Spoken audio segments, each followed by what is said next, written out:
What you have just seen is the climax of scene 14 from the 2013 film Under the Skin by Jonathan Glazer. But what if I told you that the moments leading up to this climax were closer to that of a nature documentary, and we, the audience, tourists on a guided tour of human suffering? Let's take a closer look. Up to this point in the film, we have learned that Scarlett Johansson's character is an extraterrestrial, inhabiting the body of a human. Her goal is to abduct unsuspecting men and deliver them to their strange end. We've seen this play out a couple of times already. She accomplishes this primarily through her physical appearance. She lures in unsuspecting men who desire the attention of a woman. Her character is clinical, disinterested, and completely devoid of empathy, and this really stands in stark contrast to the actions that we see her commit throughout the film. The film establishes an alien perspective, but it's really alien in two different ways. We are alien to her character, but she is also alien to her own surroundings. Glazer establishes this perspective with many of the shots in the film. Many of these shots are actually filmed in public, while the public is unaware they are being filmed. Around half an hour into the film, she finds herself on a beach. You've seen how the scene ends, but how does it start? We see a man holding a baby, we see a mother, we see their dog out for a swim. Our main character is standing near the belongings of a man that is finishing an ocean swim. He approaches her and she begins her routine that we are already pretty familiar with. She starts asking him some questions. Who are you? Where are you from? Why are you here?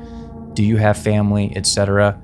She is attempting to establish the quality of the candidate. Suddenly, we hear screaming. Notice the camera positioned behind the two in the grass. Our view is concealed during this encounter, almost as if they aren't aware that we are viewing them. Other times, our view is wide and static, taking in the environment rather than our narrative eye being guided. This is a motif throughout the film. We almost get the sense we aren't supposed to be seeing what we are seeing.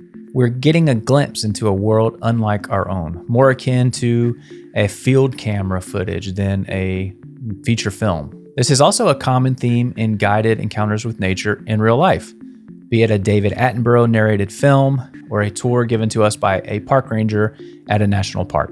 The spectacles, or the horrors, on display are alien to us. These are events that we never get to see play out in our day-to-day lives. These encounters in our real lives and this scene are presented to us through interpretation. Now, interpretation in this context does not mean language. Interpretation is also a concept related to tourism. It's the practice of helping people connect to places, events, cultures. Think of a park ranger taking you on a guided nature tour, or a museum staff helping you really understand the weight of an exhibit. Basically, anywhere that people come to learn about a place, interpreters are there to both help and educate them. Dr. Sam H. Ham, awesome name, right? I thought the same thing. Dr. Ham is a professor at the University of Idaho and is one of the current standard bearers for the practice of interpretation today. He has pioneered much of what is taught around environmental interpretation. Dr. Ham teaches you that great interpreters make you think, make you feel, and sometimes even make you act. In Under the Skin, the director, Jonathan Glazer, becomes our silent interpreter and communicates to us through a director's medium, the sights and sounds of the film. Dr. Ham has spent a career thinking of what good looks like and what are the metrics of success for an interpreter. So how does an interpreter know that they've done a good job? What is the end game for an interpreter? First, let's continue our tour of the scene. The initial scream is of the mother attempting to rescue the dog. The subsequent scream is of the father attempting to rescue them both. At some point, it becomes clear that all three are in jeopardy, and in an act of bravery, the swimmer enters the water. He drags the father back onto shore, and in a last moment of desperation, the father returns to the water where his wife is. And this is the last time either parent is seen. The swimmer is lying exhausted on the shore, and throughout this entire encounter, their infant child has been left crying on the rocks.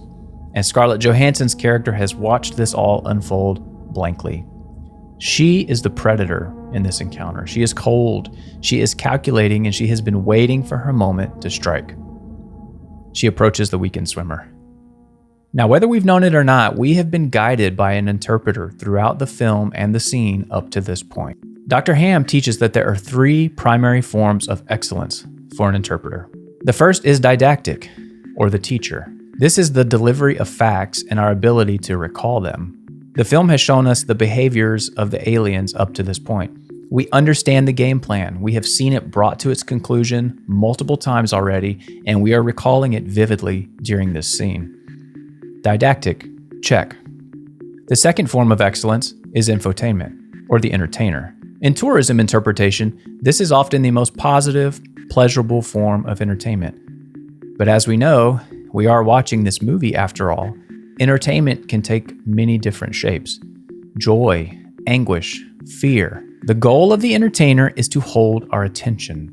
While this is a subjective experience, I found this movie incredibly entertaining. The palpable tension, the mystery, and the oddities of the aliens, the otherworldly soundtrack, the vistas that we see on display in Scotland. I was incredibly entertained during this film. So, infotainment, check. The third and final form of excellence Dr. Ham teaches is the most elusive and also the most important. As Scarlett Johansson's character approaches the downed swimmer, she seizes her opportunity and strikes and kills him with a rock. Then she slowly drags his body back to the van. We can see and hear the haunting screams of the child left behind. We have now arrived where we started, and we have also just experienced the third and final form of excellence for an interpreter: meaning making, or the provoker. This is the form of excellence that seeks to stimulate people to think and to feel, and possibly even change their behaviors. Establishing personal connections can lead to caring and even action. Dr. Ham is quoted saying, "If you want someone to care about something a lot, they need to have an emotional connection to it." If you want something to matter to somebody, if you want them to appreciate it, if you want them to care about it, then it really helps if they have some emotional connection to it, doesn't it? While Dr. Ham may be the standard bearer for interpretation today, the foundation of interpretation was built by a man named Freeman Tilden. Freeman Tilden was born in 1883 and spent the majority of his career working for the National Park Service. And he was largely responsible for mentoring a new generation of interpreters in the art of provocation and meaning making. These skills are still exhibited across national parks in the United States to this day. Freeman was famously quoted as saying, "The chief aim of interpretation is not instruction, but provocation." This principle has guided the field of interpretation for the last 67 years. So how exactly are we provoked in this moment in the film? How is the interpreter prodding our emotions in an attempt to break the inertia? I believe we are provoked into meaning making most concretely by the sound of the infant crying. This is a biological provocation. You, me, we are hardwired to respond to it, but we can't. This is where Glazer twists the knife. We are asked questions in this moment. Who is going to do something?